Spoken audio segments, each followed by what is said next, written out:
KTLO, KTLO, KTLO, keeping the learning on. That might have been the best one ever.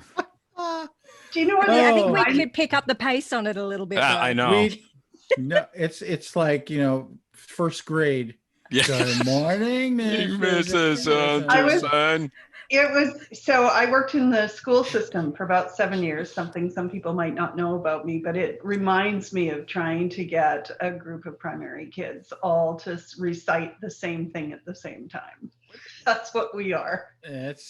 What connection are you making there, Patty? I think the connection Did is she still obvious. look good in school pants? I don't know. Okay, yeah. So here's the connection. Oh, here we go. As adults have extremely high expectations of children when we ourselves cannot even achieve the same thing. Wow, that's deep. Just have to remember that fact that we are all just kids, or we should be. Oh, shut up. You are not. Yeah, we are. You should never lose your inner child, ever. So what's one of the things kids like? Oh, here are the kids. There's Patty, Greg, Simone, and moi. And we're always happy. It's another episode 19 of KTLO. And we are happy to be here. Hashtag is hashtag #, whatever you want to call that thing, KTLO Learn. And you can tweet us, or you can find us on LinkedIn. You can whatever you want. And it's the last of the teens. It is the last of the teens. We're going to be all grown up here pretty quick. We're into even higher digits. It's amazing how that happens. Incrementally, one at a time, they go up. So if anyone hasn't joined us before, this is just a conversation among 4 friends / colleagues that started a couple of years ago, and we are continuing our conversation, but allowing other people to listen in and find out just how crazy we all are. There you go. That's it. We had not discussed the crazy part. We are. It's all about the crazy meter. Yeah. So today we're going to talk about, speaking of children love dragons, do they not? They love dragons. And so we're going to talk about some aspects of dragons, including taming my dragon. Why should I tame my dragon? What do dragons symbolize? What's going on there? So let's start off with this. What about dragons? In Eastern cultures, dragons symbolize supernatural power, right? You've all seen the Chinese New Year dragon dancing through the streets, and hidden knowledge. That's a cool thing. Hidden knowledge is cool, unless you're trying to make it not hidden. And in a lot of traditions, it's chaos, untamed nature, right? The dragon that comes to terrorize the town or the castle or the whatever. And in Greek mythology, and we're going to come back to this one, dragons often guard the treasure, right? One of the representations that you've seen of dragons is the dragon curled up on a big pile of gold, glaring at the world and egging people on to, come on, try to take my gold. You can't. Get my gold. Come on. Come over here and get the gold. Go ahead.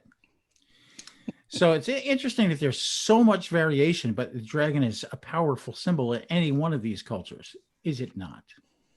Yes. Would you not agree with that? I love the two powers that they have. So they either breathe fire, but some breathe ice.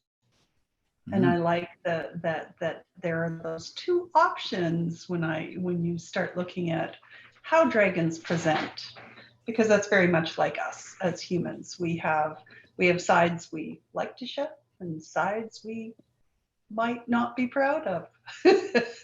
It's true. And along with all those other stories, we've got plenty of examples over the years. We just have to, take note of what's written in The Hobbit. And now there's a guarding the treasure thing that was really an interesting journey for our young Hobbit. We also have our Game of Thrones. So we have our mother of all dragons. And we also have writers, sci-fi writers like Anne McCaffrey. I'll just have to say I have her complete series of Dragons of Pern.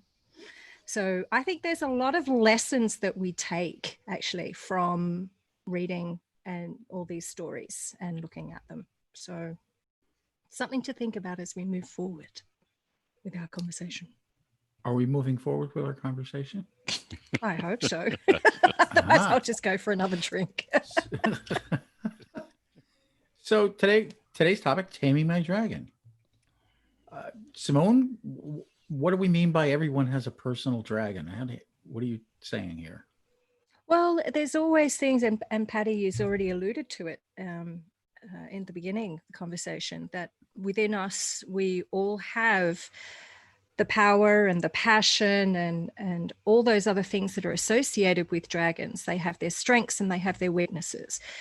We can have ambition and energetic. We can have be very positive and cheerful. Dragons can also be kind-hearted, if a little blunt at times. They're great riddlers. They can be very strategic and work hard and very good at guarding things, quick-paced thinking, all that kind of stuff. But some of those strengths can also turn out to be weaknesses as well. So there can be, sometimes being relentless can be a good thing when we're trying to get something done, but it can go too far. Sometimes we might seem a little bit too elusive. The blunt speaking in and of itself can be misunderstood. We overthink, we worry. Life can revolve around nothing but guarding those things that we regard as treasure. It can be very mentally and emotionally exhausting when you're doing that. So I think there's, and that's not even the whole of it, but there's very much, we all have within us how we transfer our thoughts and emotions into behaviors, how we translate those things that we're thinking and feeling, and even transmute, and sometimes being a mirror for other people, and sometimes other people are a mirror for us and can actually show us our dragon in its various colors. I love that. You've identified that who we are to the world isn't always who we are inside. And I think that's, yes. I think that who we are inside is often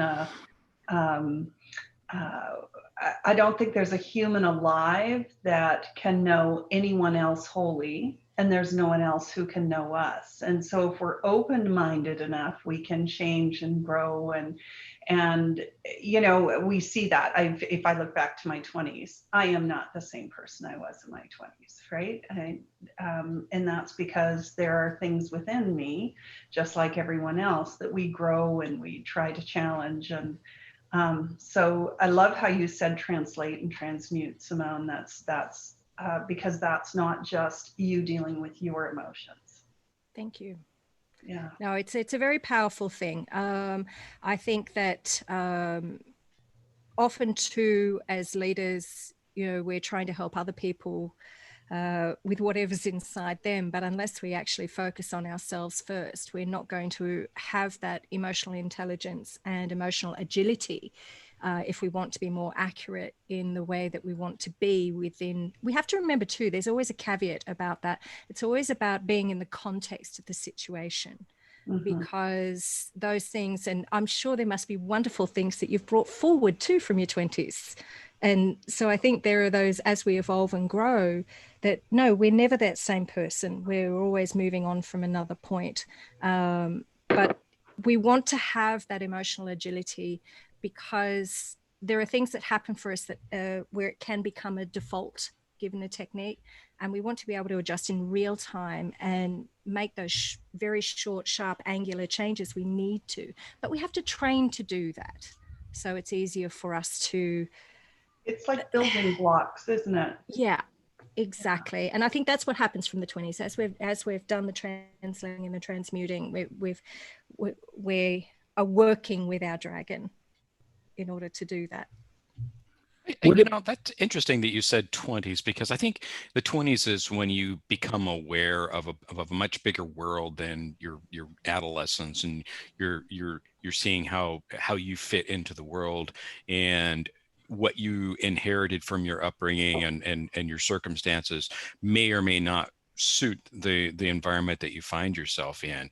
So when you get into later decades, and I won't suggest how many decades I have past 20 because I'm 28, is you start dealing with things that are a little bit different from a discovery, a pure discovery, and more of a how does that dragon apply in this circumstance?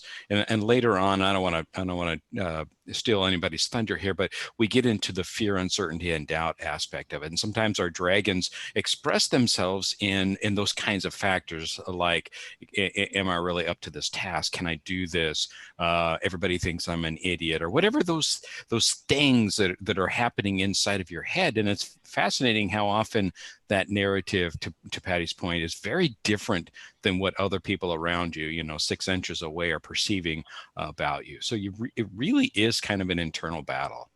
Well, a lot of the time we're pushed out of the nest, in that late teens and early 20s. And, we've got to become strong and independent, and we've got to, go forth into the world and create and be whoever it is we're supposed to become. But we think we're supposed to do that really quickly. We think that's supposed to happen overnight, and it doesn't. And the thing is, and looking back over the years, that we still need the support and love of family, friends, and our colleagues, and those that will mentor us to take us further. Some of us get pushed out of the nest, and some of us run from the nest kicking and screaming. Mm-hmm. Yeah, absolutely. Absolutely. The idea that you brought up about how we move forward and start getting more and more comfortable with ourselves, Simone, is something that is the building of that emotional intelligence you mentioned, right? So the 4 core skills of emotional intelligence are identifying emotions, using emotions, understanding emotions, and regulating emotions. So the 4 that are most important, those skills, are how we relate to emotions within ourselves, but also others, and then how we respond to that. And there are driven, a lot of our emotions are driven by our beliefs, and there's healthy beliefs and shadow beliefs. And those are the 2 kinds of beliefs that actually impart our behavior and lead up to it, our values and beliefs. But it's the behavior that's the most important thing, because that's how we present and that's how we impact. And so those things are defined by your willingness to accept vulnerability, to be empathetic, to manage your integrity in situations where it's required, and how flexible you are.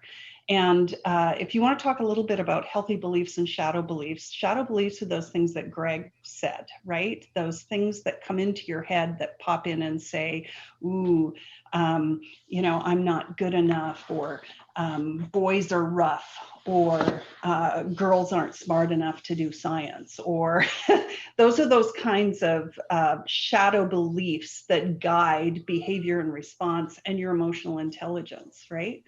And I think that's the taming of the dragon, is recognizing and understanding where that comes from, right?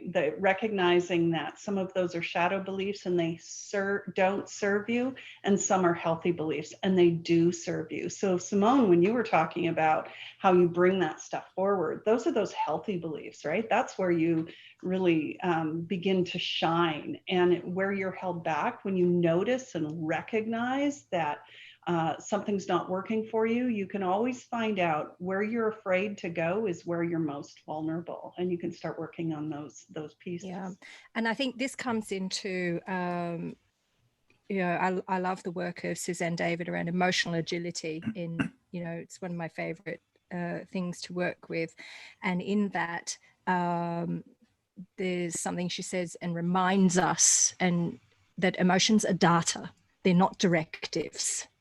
So in understanding what the emotions are, being able to label them, being able to understand what they are, they don't have to drive us, but that sense, that self-awareness, that knowing what they are, understanding what they are, that can then give us some of the ability to choose the response that we're going to take. I But saw it takes practice. It does. I saw a really good post on social media this week that touches on that, and I'm sorry, but I don't recall the source. But it had a number of commonly felt emotions, and it suggested that we modify our relationship with those emotions rather than saying I am angry, I'm angry. Say I'm feeling angry, and then try to Yes. explore why am I feeling angry? And underneath that were some smaller words that suggest that you might be feeling angry because you feel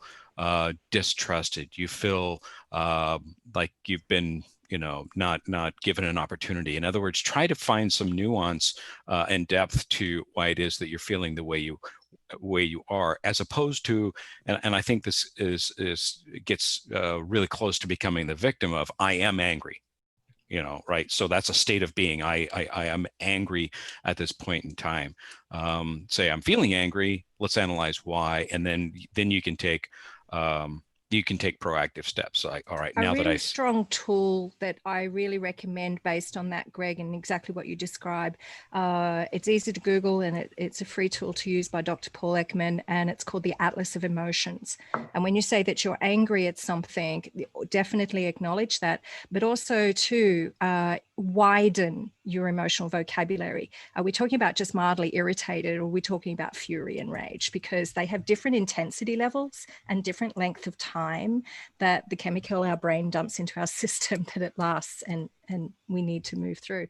And the same applies for all the other emotions, be it fear, be it joy, be it sadness as well. So I think that's an extremely very useful tool to begin exploring and starting to widen your emotional vocabulary, which will definitely help you talk more about your dragon. Some of the parenting materials out there could actually be applicable to us as adults, very much so, because I don't know about you, but I'm not going to name the decades either. But when I was raised, emotions there was emotional, and then there was intelligent, and they were separated.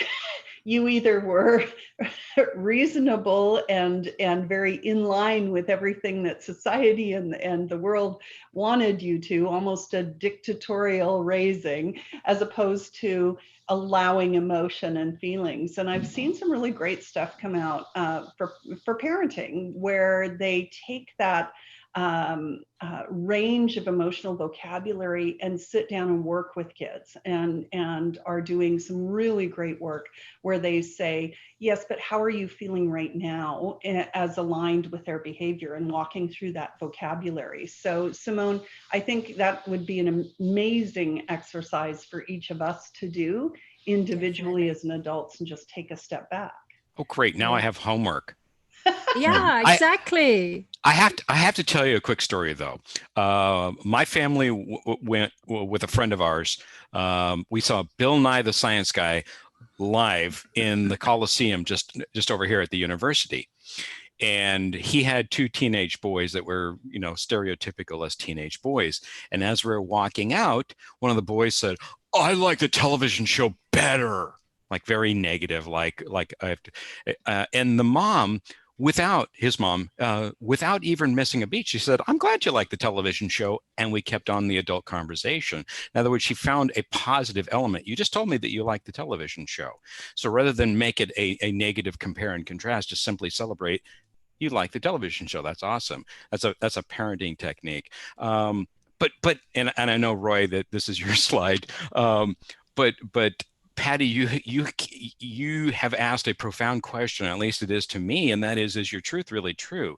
And so when you allow yourself to become what you feel, or to overly respond to the situation that's in front of you, is that becomes more real to you, and you don't give yourself the opportunity to say, "I'm feeling this way, but why is that? Is that really true? Am I feeling that? Am I tying this to something that's happened to me in the past? Am I translating the behaviors that are around me to other things, negative experiences, etc.?" I think it's a brilliant way to approach that. Or is it just your dragon guarding your gold? Right? the word vulnerability ties in here. Mhm. Right. The dragon could be interpreted as that which protects our emotions, but also guards us and people around us from knowing what they really are. They don't know what our treasure is unless we open up the gates of the treasure and we let them see the shining gold in the background. And that's vulnerability, because we could be afraid that they might come and take it away. And in true dragon nature, as you were so good at doing, Roy, a dragon usually poses a riddle before you're allowed to get to the gold. What is a riddle and why? No, never mind. Riddle me this, Yes. Batman. Exactly. So I love what Exactly you so. said there, Roy, because I want to jump on that a little bit when you talk about protecting those things. Sometimes we protect things we're afraid are different. And those are still really healthy, beautiful gifts. That is our gold. But we're afraid that by being different, we're not willing to fly our freak flag and be that person that lets our personality out and our energy out, and we're nervous about how the world will see us, so we wrap those little dragon rings around our gold and we keep it, right? But there's also protecting things that are based on our fears. So an earlier slide we talked about, distrust and fear and those kinds of things. Those are non-beneficial protectors, right? The ego, the biases, the prejudices, the things that we that don't serve us and don't allow us to fly that freak flag, right? Don't allow us to get out there and be the unique person. And from the years of working in school and all the years I've been in business, I can tell you right now that the person who flies their freak flag and isn't afraid to do so is the person who everybody wants to be, but is afraid to be. So are you guarding the wrong things, right? Are you willing to allow yourself out there? Do I have to go to the That's store really now big, and buy Patty. a flag that says freak on it? Is that what you're telling me here, Patty? Yeah. Well, you can buy me one. Okay. What Let's I'm get it. thinking is, we've been talking about KTLO t-shirts or hats, but I think it's freak flag. I think that's what it is. Patty, I am going to tweet fly your freak flag this week. Be on the lookout for it, everybody, because I think it's brilliant. And I'm going to go to work on some graphics for flying your freak flag. I can't own that. I've heard it before, so I'd love to be able to say it was mine, but it's not. I'm thinking David Crosby actually is the origin of that. Let your freak flag fly. I think comes from David Crosby. That's my sense. As in Crosby, Stills, Nash, Young, and whoever else they played with at the time. Taylor. It actually should have been Crosby, Stills, Nash, Young, Taylor, and Reeves. That should have been the full name of that's the other musicians in the band. But there were some egos going on there. Oh, you think? On the so Patty, I want to make sure I'm finding that term very, very humorous, but I'm recognizing that this is not a play on words, because there's a certain amount of fear associated with it. If I be me, people will think I'm freaky. People will think that's weird. And your point is, if you're bold enough to be you, because only you are you, right? These are stuff you see on social media all the time. This is not rocket science. It's pop psychology. But the idea is that you are uniquely you. And if you become comfortable with you being you and are fully you, people really like that. And the reason I think that they like that is, one, it's interesting. It's different than everybody else. But two is most of us are afraid to fly our freak flag ourselves. And so we respect somebody who does. And you know why we do is because that person who does shows a high level of self-awareness.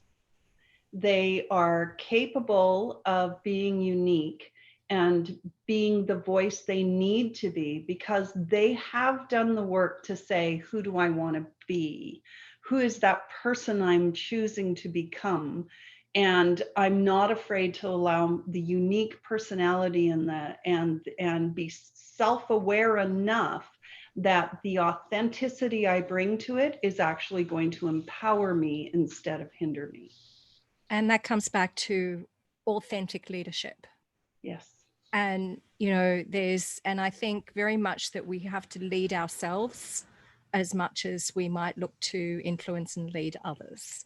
And you can only do that if you're coming from a heartfelt and very core space. And that only happens when you're being authentic. So Don't think that you won't be called out.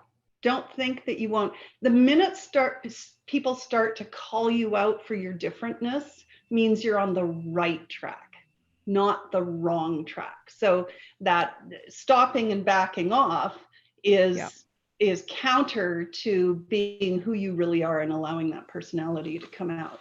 hey, And that's part of those things that we don't want to be protecting anymore. We want to actually have the techniques and the capability to deal with our FUD factor. Yeah, but I'll put, I love that FUD factor. I'll put a caveat on that though. So long as it's not at the expense of others. yeah, I'll agree to that.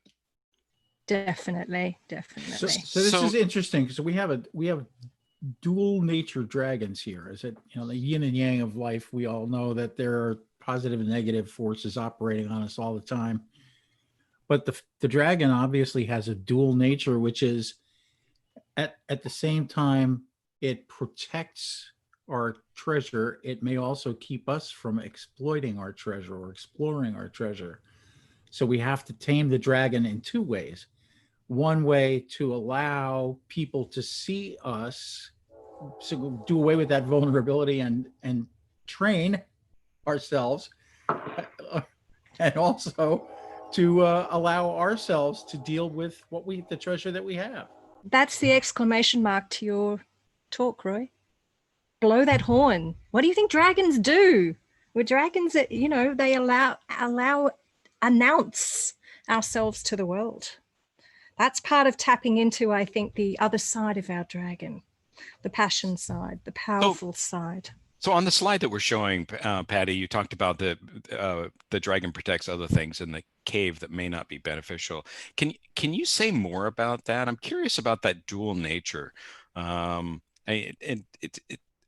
think the dragon behaves instinctively, but sometimes that instinctive behavior, you know, it's like a dog doesn't want to go to the veterinarian. The dog will bite somebody who's trying to help it. I think the dragon in some cases is instinctively guarding, but may not be acting in the best interest. So if you look at what your fears are, if you take a look at why you hold yourself back, there's a lot of people will feel imposter syndrome, or they might distrust a situation, or it typically comes back to the influences within your life. And so there are a lot of influences. You come from a family that has a specific type of belief system. You go to church. Some people are influenced, you know, by that. You have school, you have all these other influences that start driving your belief system. And as a young child, if you're told anything enough, you truly believe it.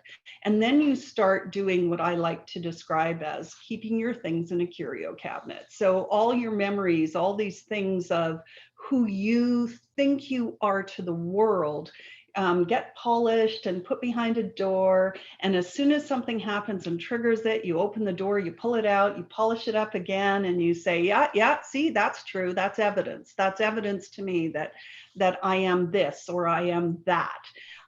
That's your vulnerability, and we hide that and we like to protect it. And that's where taming my dragon comes in with, are you protecting the right things? Are you really protecting the gold, your skills, your abilities, the beauty of who you are, your uniqueness?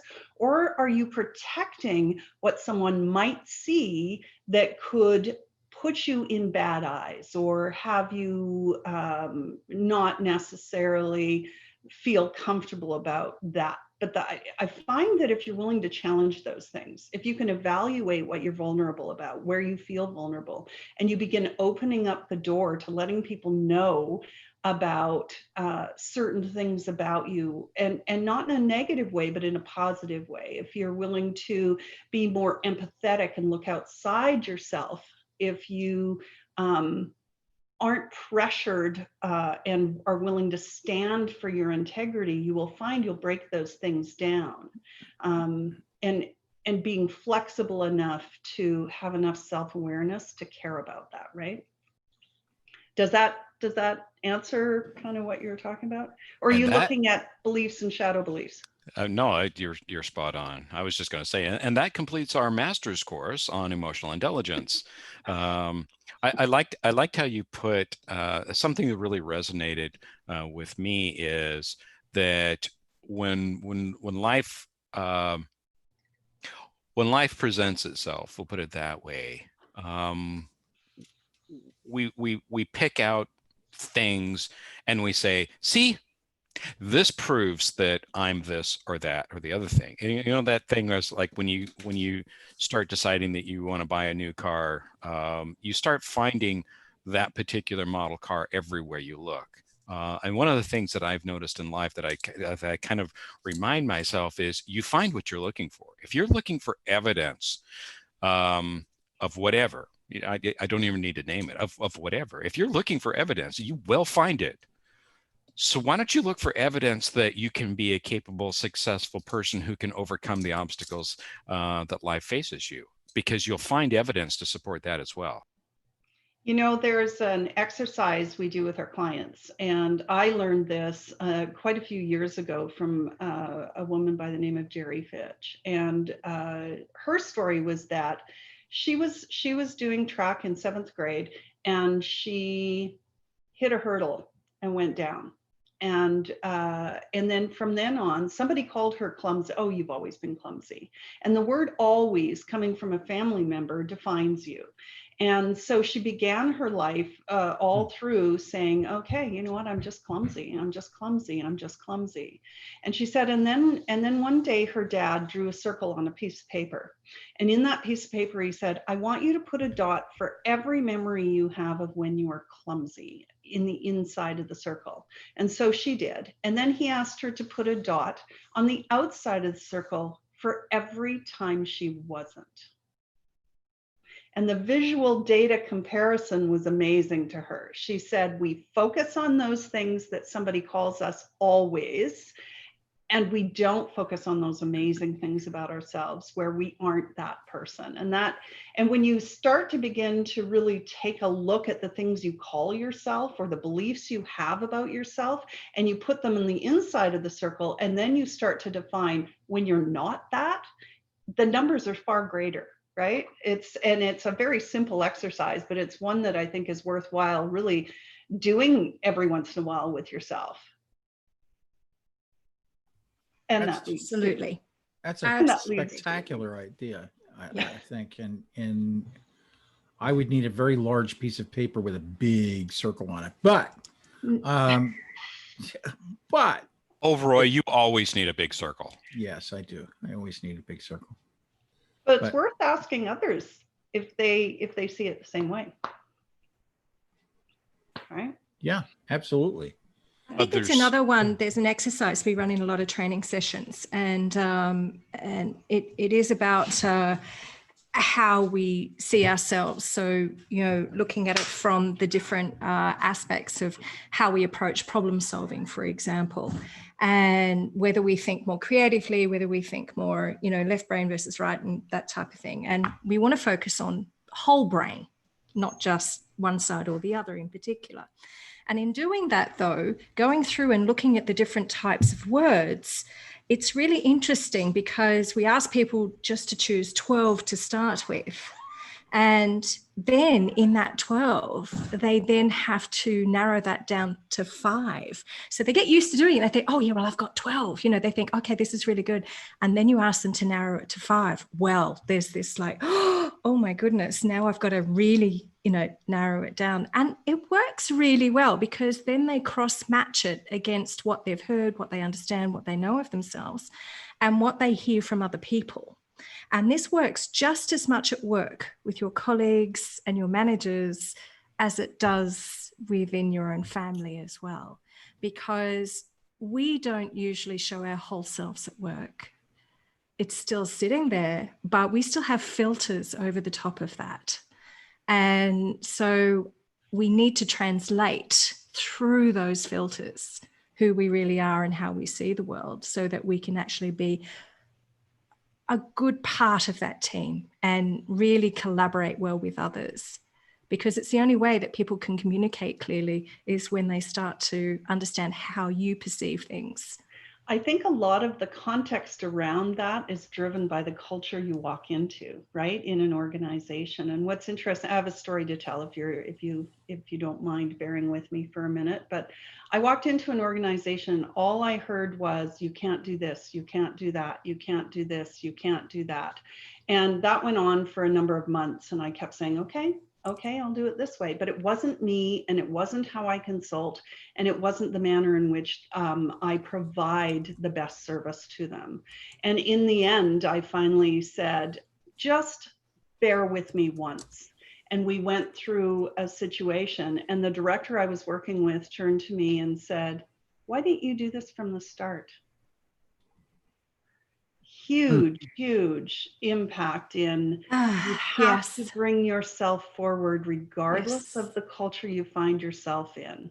You have to find ways to bring yourself forward. And self-awareness, there are some tactics to really working with self-awareness, right? There's this question how you're making your decisions. How are you making those? In the situation you're in, within the culture you're in, and is that truth still true? Find ways to give credit where it doesn't benefit you. Admit you're wrong. Be willing to be real. Get rid of the vermin. So if you're in a leadership position, and you have one person that everyone complains about, I'm not going to kid you, this sounds harsh, that person has to go. If the rest of the team is ineffective because of a single individual, regardless of how high they're performing, you need to do the tough decision. And then you need to be available and open to that team. So those are just some of the tactics that as a leader you can say, okay, how do I be self-aware in this organization? As a person, it all starts with you. If you don't have enough emotional intelligence and self-awareness about yourself, you will not be that empathetic person that is capable of driving the team forward with emotional intelligence for others. Very true indeed. And is that our ultimate goal? I was thinking earlier, by the way, when we were discussing the role of the dragon and how, Patty, you said that, be the person you want to be, and taming the dragon is part of that. And I was in thinking about how this particular episode of KTLO fits into the others. We started out the journey by saying, I don't know where I'm going, but I know who I want to be when I get there. And so this taming of the dragon fits into that scenario very nicely, does it not? Yes, it does. So Absolutely. that's our destination. Our destination is within. And I'm having all kinds of flashbacks to lots of academic work that I did many years ago, but I didn't want to let the moment go by. And I at this point, when we're off our live stream of Zoom, you're looking at a different screen now from what you were before. When I stopped the slide sharing, and we have Alfredo D'Ambrosi with us also, who's been in the chat a little bit and is participating, and he comes often to these meetings. Alfredo, did you want to unmute yourself and join us for a couple of minutes? There you are. Hey there. Well, thanks so much for giving me a shout out here. But yeah, this is wonderful. Ahead of time on LinkedIn, I shared that this was going to be live in 10 minutes, and I referred to it as ITSM thought leaders. I don't know if that's the term you would claim. I take it a bit wider than that, I think. Okay, yeah. But wow, this is wonderful. What I've always loved about these chats is that they are approaching life and work in such a fully human way, and going beyond the profession, but no doubt strongly influencing what someone does within the profession. So I'm attending these. I know Roy. I've met him in person, and I've gotten to know the three of you more and more as time has gone on, and so I'm definitely interested in learning more about being a better professional, but learning more about being a better human also, with Yeah, I think being able to relate to people better. And I feel like, especially with today's talk, being able to understand myself better, to understand, like you were talking about, fears and desires, unearthing that. Yeah, so good, so good. So I like the way that you put that, because I really feel, and some of my own personal journey kind of pans that out, is you come face to face when you're in challenging circumstances, new circumstances. And I don't want to go into any great stories, but when you're palling around with the senior executives in an organization with the responsibilities and accountabilities, things can sometimes be tense. And what you find, what I found, I'll put it that way, is that you come face to face with your own dragons. You come face to face with some things that you have carried forward that aren't serving you very well. Some thought processes, some behaviors.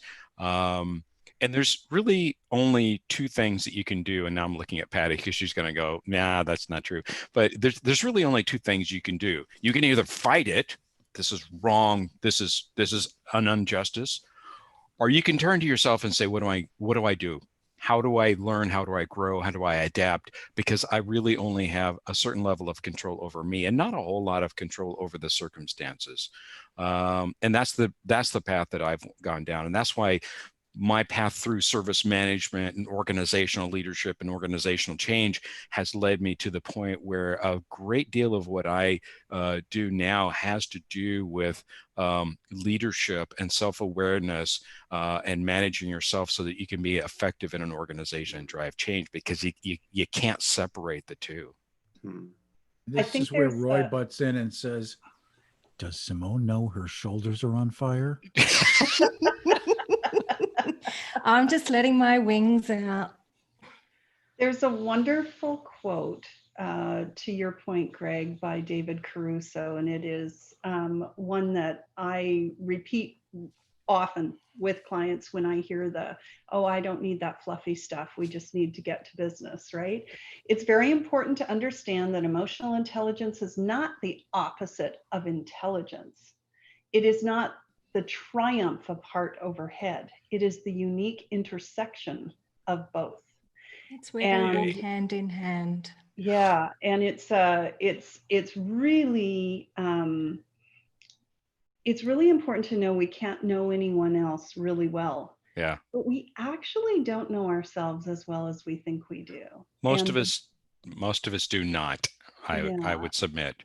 And I would say that those who are willing to have an open mind and grow, those who are willing to get a leadership coach, or a coach for whatever niche that is that they're working on, those who are willing to do a 360 feedback beyond their initial team who loves them, but really take it beyond that, right? Those who are willing to test different approaches than what their comfort level puts them in, but really test how will this new approach work? And those who are willing to do a little bit of research on what self-awareness looks like for them, and to take a good look from the outside looking in, as well as that introspection that you mentioned.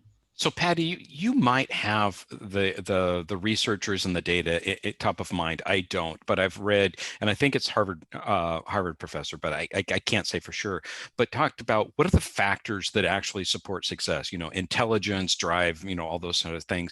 And it turns out that the most significant contributing factor to one's success professionally is emotional intelligence. Yeah, that's David Goleman. Yeah. Is it Goleman? Yes. Yeah, that's exactly who it is. I bought his book. And it's fascinating to me because, in the in the post.com era, and all of these rock star CEOs who are all, brilliant thinkers and say great things. And even, and I love him, but Simon Sinek is just, everything he says is just spectacularly brilliant, right? But, and so either there might be a tendency to say, well, I'm only as brilliant as I am. That's the way I am, right? But I can develop a growth mindset. I can develop my own skills. I can especially become familiar with my own. When I connected these dots, it became really a powerful area for me to invest in. But I can invest in my ability to be emotionally intelligent and manage and what was it? Regulate my emotions. And that actually contributes more to my success, so says the research, than just sheer intelligence or any of those other normal factors. That's exciting to me because that means everybody who is listening to us has the opportunity to make investments and significantly improve their ability to be successful. And that is something that just excites me. I'll go on mute now, but that I mean, seriously, that we can contribute to our own excellence and our own success factors to that high of a degree is something that really excites me. Well, Greg? a little bit of research for you then on that, Greg, is that when we talk about emotional agility and getting unstuck, etc., that, every day on average, we speak around 16,000 words. Right? We, physically, the words are out there, but inside our minds, we create 10,000s more. So that's something that I think is really important, to come at that skill with emotional intelligence and explore the skill and explore emotional vocabulary so that we're able to speak a lot more words and make them more easily understood so that we can collaborate and communicate that much better. And I'll go back to someone we've mentioned several times throughout these episodes, Steve Martin, who said some people just have the gift of gab. Other people not have knack. Which is gab. So Greg, you mentioned David Goleman, and his new work is actually taking it one step further. So his research has said, yes, emotional intelligence is the key factor because it starts with you. But then it moves on to social intelligence. And social intelligence is the observational understanding of how you, in your emotional intelligent being, impact others and are willing and open to observing what that loop looks like, right? How your impact has it. And Dorothy Day said, we plant seeds that will flower as results in our lives. So why wouldn't you remove the weeds of anger, avarice, envy, and doubt? Exactly. Will you tweet that, Patty? That is that's an amazing quote. I really will. Sure. That is amazing. Especially if you receive those seeds in the mail from an unknown source that overseas, the Far East or something. There might be a little white powder on the outside. Whatever that is going on. I don't know what's going on. But so obviously there's going to be a lot that falls out of this conversation in terms of our next fun episode. And just to go behind the scenes a little bit, here's how this works or doesn't. We can't get it together to say KTLO, keep the learning on at the same time at the beginning of it. We can't do it. We try, but we fail and we move on. Mind you, we never practice. That's the other facet to I just might mention. What? Never mind. So played in a band once where we never practiced. Does that count? It went far. I can see it still going. Yeah. I'm sorry, Roy, you were saying? I'm not sure anymore, Greg. But we come up with a topic, basically kind of bounce around and we track our thinking or lack thereof in Trello. We use a tool.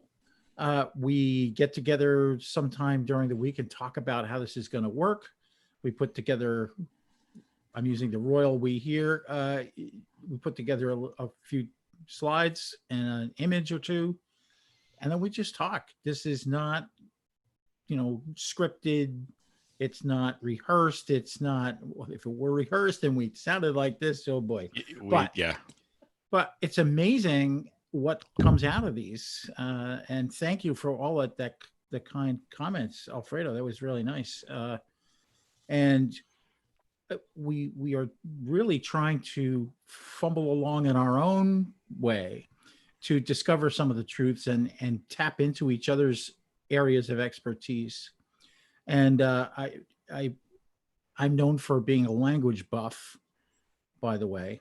And I kept thinking of the two sides of coin of a very famous phrase with regard to human thinking, which comes from Sanskrit, the ancient language of India and the subcontinent, and it's Tattvam Asi, which translates roughly as "thou art that," and it's both realizing that we are separate from what's outside us, but also can be taken as to defining someone else.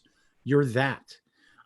This is what you are. And so there's two aspects to that phrase, which is really at a core of a lot of Western thinking and separating ourselves, which is not typical of Eastern philosophies.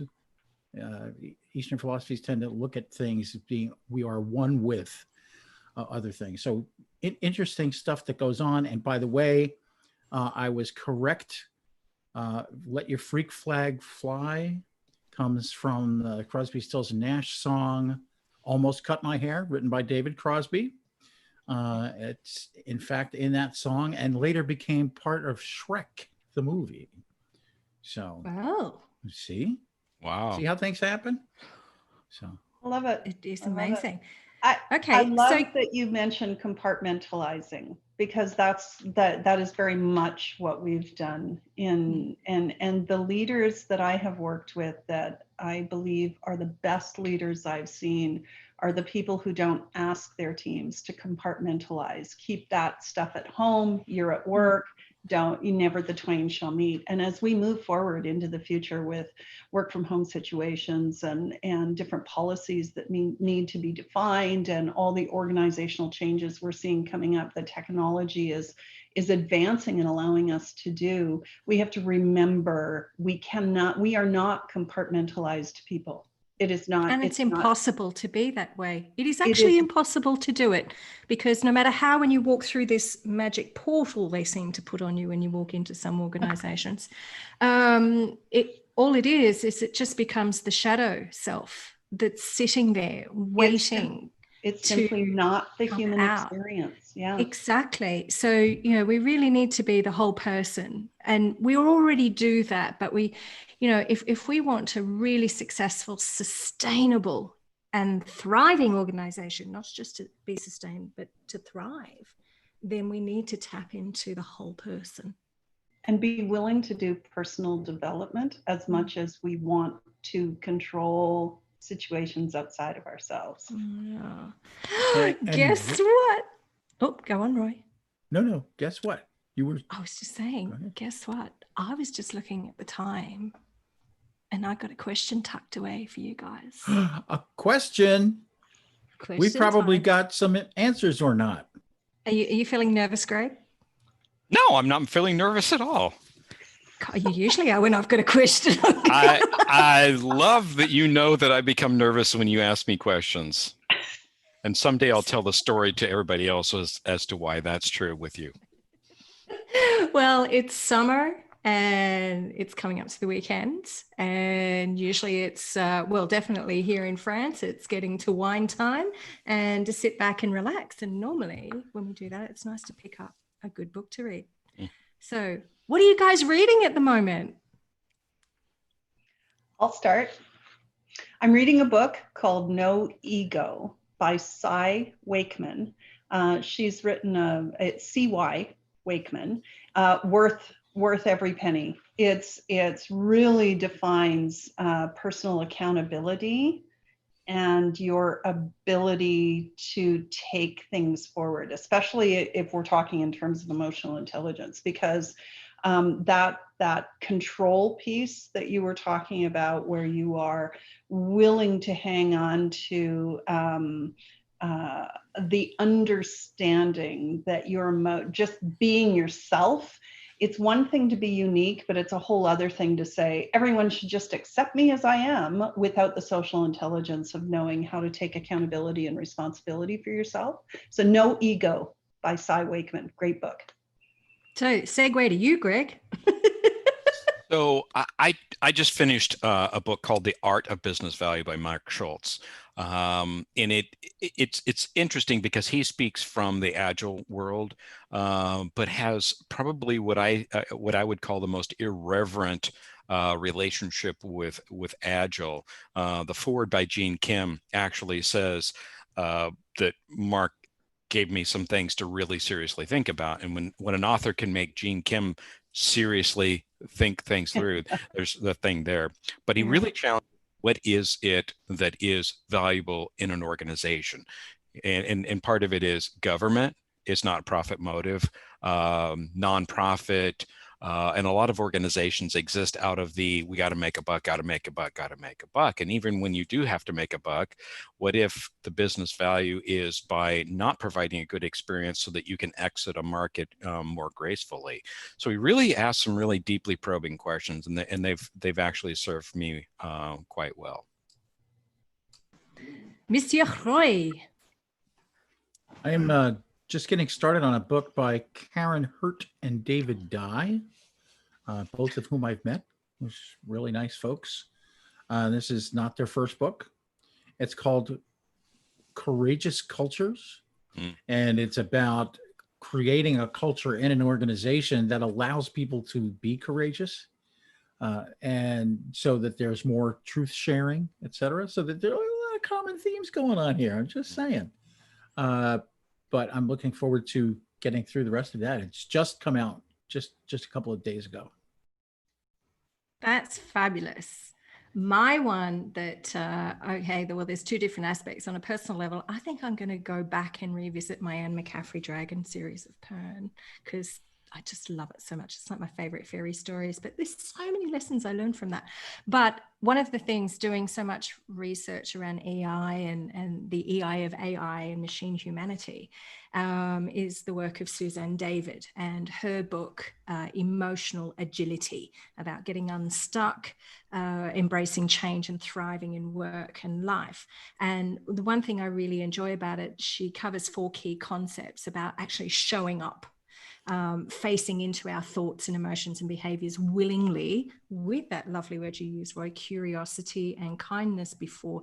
And I think part of that is what gives us the courage to move. Then there's stepping out, so detaching from and observing those, essentially learning to see ourselves almost like a chessboard. What are the possibilities, if I move one piece here, one piece there, without being confined by particular preordained moves. Then there's walking your why, so understanding your core values and how they act as our compass and how they keep us moving in the right direction. And then there's moving on. So there's those small, deliberate tweaks to our mindset, motivation, and habits that we need to make and infuse within our values so that we can continue moving forward and being excited, enthusiastic, and I guess reinvigorated about where we're going to and who we're becoming. Who we want to be. Yes, there you go. We're back to that. And to summarize this episode, for those of you who haven't been here the entire time, we can say, let your freak dragon fly. Just do that. And so we'll be back with another episode next week. As we would say in colloquial American, Lord willing and the creek don't rise. We'll be back again for another episode. And thank you for listening, watching, however it was. Thank you again to Alfredo for being here and bearing with us and having a good time. Until next time. Yeah. It's KTLO. Keeping the learning on. Learning on. Thanks everyone for your precious time. I love you guys.